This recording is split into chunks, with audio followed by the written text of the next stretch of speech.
right, let's go ahead and get started. And once again, I want to welcome you to this morning's presentation on Infor Document Management. I have two wonderful presenters here for you today, Mr. John Marney, Mr. Jeremy Stolfus, teaming up to show you where the solution is today and everything that you can do with it and where it's going. I will hand off to them in just a second. First, please know that we are recording this webinar. It takes us a couple days to get it rendered and loaded, but once we do, we will forward you that link. Second, we welcome questions. Ask them in the GoToWebinar questions box, and we will ask them throughout, and we'll save some time at the end for more. And with that, I give you John and Jeremy. Hey, thank you, Keith. So we're going to get into this, Infor Document Management for CloudSuite. We do have some other upcoming webinars. We're doing this as part of a larger webinar week, so you may be familiar with me every first Wednesday of every month. And next month we've got, our webinar Wednesday is actually TBD. We may be doing some on-base content. We're still trying to figure that out. We do have some other office hours presentations. If you're not familiar with those are a little bit of a technical deep dive where you can ask questions and interact with the audience or attendees. This month we're doing ImageNow tasks, and next month we're talking about perceptive experience. As Keith introduced, my name is John Marney. I'm the manager of solution delivery. I am in the content and process automation practice here at RPI. Our focus is primarily on content and workflow platforms and robotic process automation. So platforms such as Perceptive, ImageNow, Highland OnBase, all the Kofax products, etc. I've been doing this for about 9 years. I'm a connoisseur of fine product documentation. I know a good one when I see one, and I am a proud father of a 8-month-old. And my name is Jeremy Stolfus. I am a senior technical consultant with RPI.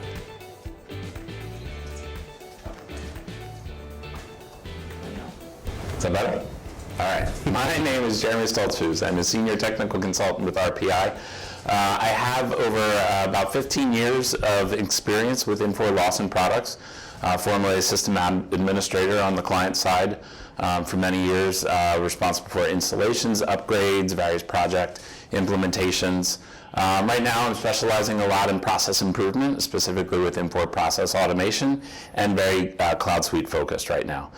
In my spare time I like to run, and specifically love to run some long distance relay events. Really long. Really long. All right, so just a little bit of what we're going to cover today. We are going to, of course, give you an overview of Infor Document Management, or IDM, and go into the different features and components of it, just to kind of give a very high level introduction of what it is and what it is capable of doing. We will be looking at a specific case study within IDM, and we will also talk about some implementation and migration considerations, and then of course sum it up and leave room at the end for questions. Okay, so what is IDM, Infor Document Management? So it is a document repository, so many customers are using something today, other products out there. Infor has now built a document management solution that is built into the Infor OS. So Infor OS is the core of your CloudSuite applications, and so Infor Document Management just comes along with that and is part of that. So it is a native feature within Infor CloudSuite. Within IDM, there is a standard library of different document types. These are delivered specifically with the CloudSuite Financials applications, and there is an extensive library of those that are integrated tightly with the application itself. And we're going to dig into all these as we go. In addition to the standard library, there are pre-built integrations for the business data within the business data applications. These vary from application to application, so primarily what we are talking about is within the FSM product and the integrations it has back to that standard library. However, going forward, we will see further integrations being developed and rolled out for other Infor apps. There are configurable templates for document output, so this is something really well baked in. We're going to talk about the different templates and how they can be modified. And it's important to keep in mind that IDM, as an app built on Infor OS, is a standalone application. So while there's a lot of value in the integrations with the business apps, it does have an entire feature set and capability to function as a document repository outside of the integrations. So the first major feature that you're going to find as you roll into an implementation in CloudSuite is the document output. So this contains pre-built templates within the business application. A great example is something like a purchase order. When a purchase order is created, if it's emailed or printed, it will automatically generate the document inside of a pre-built template. The document types, such as purchase order, are then, of course, contextually associated with that business data.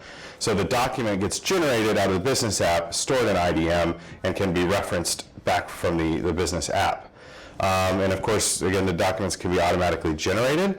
If this is something, again, in the context of a purchase order, if it's sent electronically, you can elect maybe you don't want the document generated, versus if it's emailed or mailed, you do want the document generated.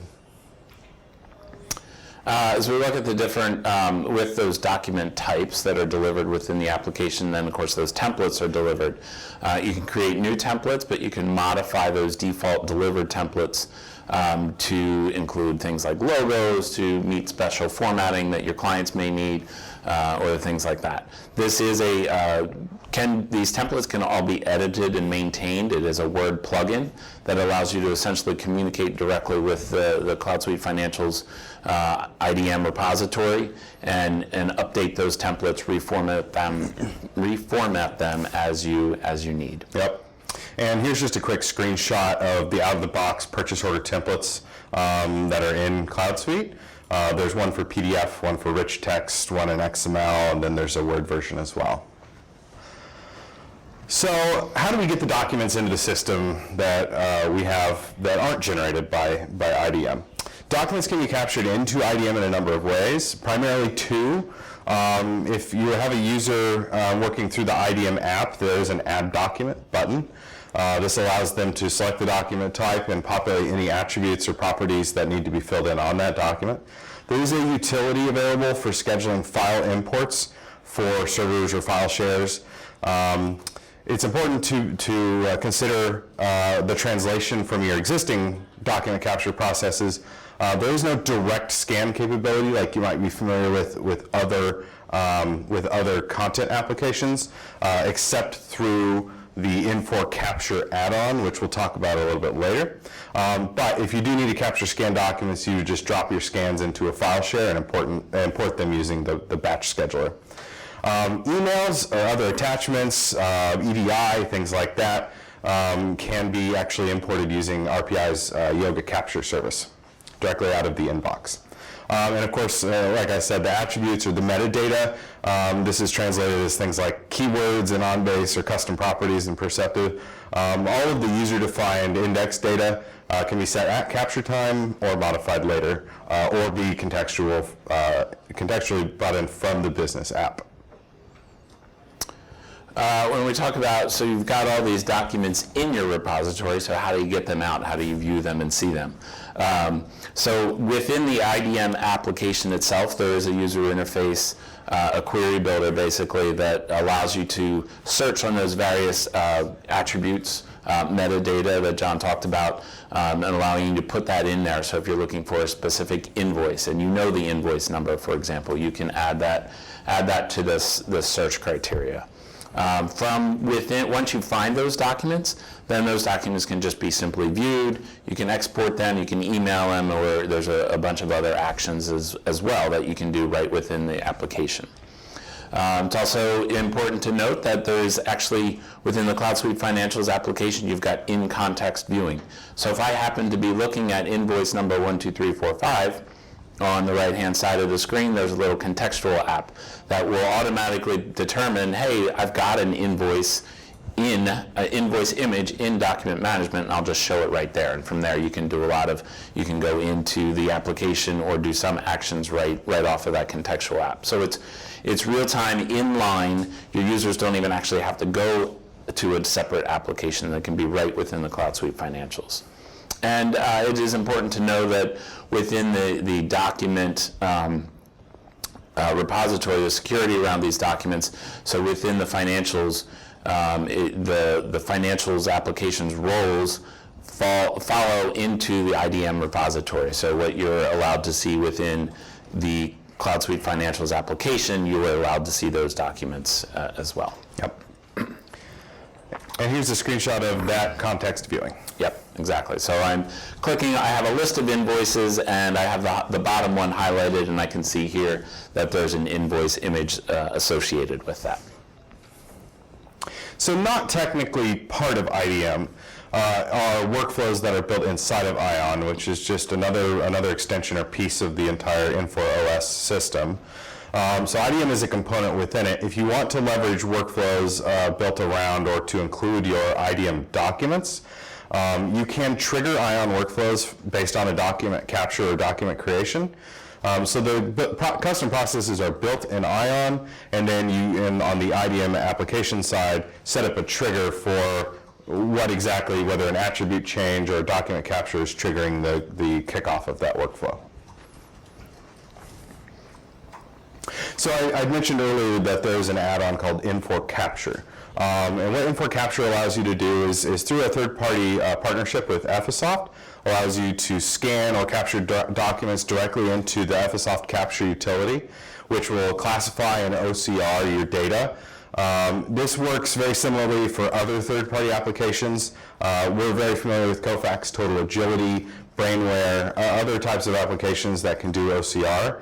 They'll leverage the ION API to extract master data out of CloudSuite for validation purposes, and then to push the document and metadata into CloudSuite. So that's how they actually get ingested into CloudSuite, into IDM. RPI's Yoga Connect is a utility that we've built to facilitate the transfer, helps navigate the authentication pieces to actually connect to CloudSuite, both for that master data extract and document transfer in. When we talk about managing your IDM content and even some of the metadata and the properties in the application itself, so there's the ability, as previously mentioned, the ability to create new document types. So as I said, Infor does deliver a large, extensive list of document types that are part of the CloudSuite Financials application, but you can create additional ones. With those, you can then add or remove or modify the attributes associated with those various document types. You can actually relate, if you're creating a new document type, you can relate it to an existing document type. So something we'll talk about a little bit later, but you know, for example, you're working on an invoice and you want to attach some additional documentation that isn't specifically the invoice image itself, but we can create additional document types that are related and come along for the ride, essentially, with those invoices. Within IDM, you can also set up your retention policy. So, you know, when you purchase CloudSuite, you do not have infinite storage. And you know, anybody knows document storage can take up a lot of storage space over time. And so you want to look at defining retention policies for, and that is done per document type. So this is, you know, how much of a certain document type are we keeping online at a given point in time. And as you're setting all this up and configuring it in your test environment as you're working through a deployment or an implementation, you can then take those utilities to then take all of your configurations and export them from one environment and then import them into another environment, so you're not having to rebuild everything from scratch. Just a screenshot here of some of the configuration pieces, some of the stuff that we talked about, document types, the ION configuration, you know, connecting those pieces to ION workflows and some other utilities as well.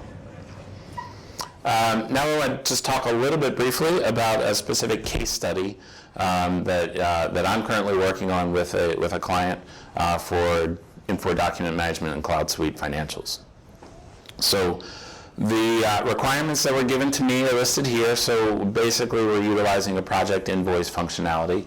The client wants to have utilize that functionality, entering that invoice data into CloudSuite Financials. We want that information routed for approval, but in order for those approvers to be able to fully understand the justification for everything, they want to be able to attach supporting documentation. So that those approvers can look at that as part of the approval process. Then once the invoice is approved, the final invoice should be generated and emailed to that project sponsor to get a PDF of the final invoice. And they wanted the supporting documentation to be included with that final invoice as well and generated in the same PDF document so that there's just one document, one final document being sent out. So as we look at the basic, very high-level process overview of what that looks like, we've got 6 main steps here. As we dive a little bit deeper into each step here, so the first piece is creating that invoice in CloudSuite Financials. So utilizing the application, entering the data specific for that project invoice. Then we want to give the ability, then we're giving the ability to create the supporting documentation. So this is going to be done, this is done as a user-defined document type that is going to be related to that project contract invoice document, which is a delivered document type within the application. So we're relating that, and then it can be attached via that in-context viewer that we mentioned earlier. So all right there within the application surrounding that project invoice data. And then again, native function within the application, the CloudSuite Financials application, is to submit that invoice for approval. This then kicks off an IPA workflow within the application, routing it to the various levels for that approval piece. As it's being routed around for those approvals, those reviewers can look at that, look at the invoice specific details that are generated within the application. They can, again, using that in-context viewer, pull up that supporting documentation that has been attached by the person who submitted that invoice. And then once it is approved, the next piece is to generate that final invoice. So we're using in the IDM template, the document output piece of that, that again will be customized, configured using the Word plugin. That final document is stored as a PDF, as an object within the IDM repository itself. And then the final step is again the requirement to email that out, all as one giant PDF with the supporting documentation all in that same document. So within IDM, within the application, here's where there's an option to basically say, hey, include all of my related documentation. So this is that piece where, again, we're creating that custom document type within the application and then relating it to the invoice document type here as well. So that the final result is that email going out with the invoice image itself and all the supporting documentation, again, in one PDF. That's an excellent case study. Thank you. Yep. So some, if we need to implement IDM, a workflow similar to what Jeremy described, or anything else, there are a number of things that you want to consider, and a number of considerations that I want to call out in case you're considering any level of migration to IDM. So the first thing is the considerations within your implementation. Can you click over? Oh, sorry. IDM is a standalone application with its own roadmap. So we talk a lot about the integrations, or a lot of the importance, the immediate value with IDM is that in its integrations with FSM or other apps. However, it is definitely standalone. It has its own roadmap. There are features being rolled out by Infor. And this is, as a SaaS product, constantly receiving revisions, just like the business apps are. Even mid-implementation sometimes, which is a lot of fun. But it does provide us with lots of valuable new tools all the time. Something important to keep in mind is that the attachment functionality that you may be familiar with inside of Landmark or in Lawson to actually store documents with a record still exists inside of CloudSuite, and those are not IDM. So if you are providing an attachment to a purchase order or an attachment to a requisition or something of that nature, it does not automatically store those documents in IDM. That can be set up and is potentially on the roadmap for Infor to investigate down the road as a baked-in functionality, but that is a question that we receive a lot when we're exploring this. Like I said, the integrations with the business apps are evolving. Much of the functionality we're talking about is primarily FSM oriented. GHR is much more basic if there's really much at all at this point. However, again, that is those are roadmap items within the product, and you will see those continue to evolve. Within the IDM application, you do have the ability to take an existing document type and copy it. However, the copying preserves security and it preserves the attributes assigned to the document. It does not take with it any pre-built integrations. So an FSM, a payables invoice, has a pre-built context to the invoice records within the FSM business application. If I take that payables invoice and I copy it because I want to make a more secure invoice, like a CEO credit card or something of that nature, it doesn't preserve those integrations. So those kinds of things would need to be rebuilt if you need to further delineate your document types. It is important to carefully consider the security model that IDM supports if you're implementing. It doesn't necessarily match one for one with other systems or functionality out there yet. The biggest thing is that security is primarily set up at the document type level by security roles. And of course, you still have the same capability to add new security roles, all the layers that you want to there, but it doesn't necessarily support the same level of attribute level security that something like OnBase might. And so this isn't necessarily an immediate showstopper for implementation. I think that this is primarily something that has to be designed around. The final thing to, I think, consider is that IPA workflows, which Lawson experienced users are going to be very familiar with, do not equate to the ION workflows that IDM necessarily is designed to leverage. They both can interact. ION can leverage IPA and vice versa, but it is important to keep in mind that there is a distinction there. So let's talk a little bit about migrating. The primary conversation is going to be, is there a benefit to a full migration versus just a day forward strategy? And as part of that full migration, really what you're trying to identify, and that RPI can help you identify, is there an ROI for sunsetting an existing application, and can I even sunset that existing application? For example, if you are an OnBase user with your EMR inside of OnBase, even if you migrate your business documents out, you still need to retain OnBase for your medical records. So on top of that, maybe some strategies to reduce the scope of what a migration might look like. So can I apply the retention to my existing system to reduce my total volume? This is important for storage. This is important for the length that a migration might take. This is important for a number of reasons, the size of the data that you are considering migrating. On top of that, it's important to apply a health check or assessment to your existing processes and your existing applications. Make sure that everything that you're storing is contextual, that it is useful, and if not, maybe there are some things that we can eliminate in terms of overall processes and in terms of documents and content. Another thing to consider is that while we may be leveraging application functionality for some business flows, such as invoice approval or purchase order creation, things like that, are there any gaps that I might need to fill via an ION workflow or an IPA flow? So the business applications such as OnBase and Perceptive are very quick workflow builders, and they may be doing some smaller tertiary processes that would need to be replicated inside of IDM or in CloudSuite in general. And the final thing to consider is, can I replicate my capture sources? So we've talked about how you can import documents in a number of ways. However, there are some businesses that are still very heavy scanners.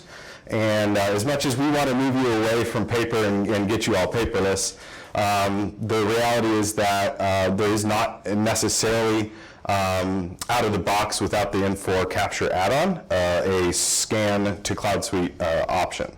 On top of that, the email capture is also very heavily used, and so that's a place where things like Yoga Capture can allow you to automatically import documents out and directly inject them into IDM.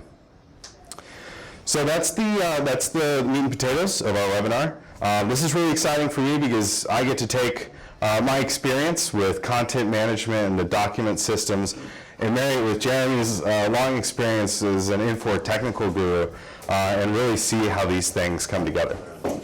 So we're going to take any questions that might be out there right now. Our wonderful moderators are standing by. If you don't know how, please open the GoToWebinar panel, and there's a questions pane where you can submit questions. Okay, I believe that's probably all we have for today. Obviously, you can follow up with us at questions at RPIC or in one of our emails, and we'll be happy to follow up on any other questions you might have. I want to thank Mr. John Marty, Jeremy Stolfus for a wonderful presentation. We have another one coming up at noon Central, 1 Eastern. John will be back to talk about payroll automation. Yep. So looking forward to that. Please sign in. Thank you once again for attending. Thank you.